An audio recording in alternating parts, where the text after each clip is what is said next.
বেশি টাকার বরকত দিয়ে দিন সুবহানাল্লাহ। আপনি মসজিদে চলে আসলেন, মসজিদে আসার সময় দোয়া করলেন বিসমিল্লাহি ওয়াসসালাতু ওয়াসসালামু আলা রাসূলিল্লাহ আল্লাহুম্মা ইফতাহ লি আবওয়াবা রাহমাতিকা। আয় রব, তোমার মুয়াজ্জিন আমাকে ডাক দিয়েছে, সব ছেড়ে দিয়ে আমি মসজিদে চলে আসলাম, আল্লাহ আমার জন্য রহমতের দরওয়াজা খুলে দাও সুবহানাল্লাহ।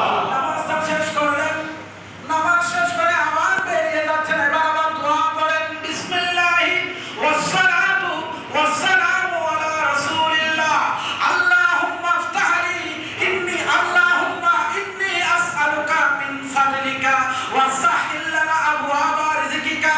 আয় আল্লাহ, সব কিছু ছেড়ে দিয়ে মসজিদে এসেছিলাম, নামাজটা পড়ে আবার অফিসে চলে যাচ্ছি, ব্যবসা বাণিজ্যে চলে যাচ্ছি, আল্লাহ আমাদের জন্য রিজিকের দরওয়াজা খুলে দাও সুবহানাল্লাহ। এখন আপনার সাথে তো রাজ্জাকের সাথে সম্পর্ক নাই, সারাদিন আছেন ব্যবসা বাণিজ্য নিয়ে, কিন্তু যিনি রিজিক দিবে তার সাথে আপনি সম্পর্ক কাট করে দিয়েছেন। এই জন্য আমাদের কাছে অনেকে এসে বলে, হুজুর মাসে 1 লাখ টাকা ইনকাম করি, 2 লাখ টাকা ইনকাম করি, কিন্তু ঘরে বরকত নাই, আমাকে একটা তাবিজ দেন। কি দেন? এই কথা কি তাবিজে কাজ হবে? তাবিজে কাজ হবে?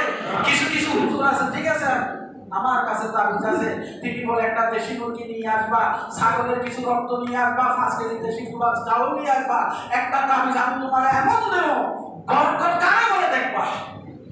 আছে না নাই?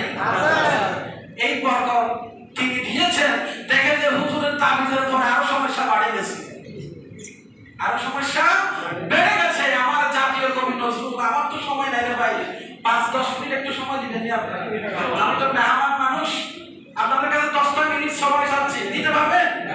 শেষ করব। আমার জাতীয় কবি কত সুন্দর করে বলছেন, তাবিজ এটা কাজ হবে না, কি করে? মসজিদের ওই সোনের আজান চলে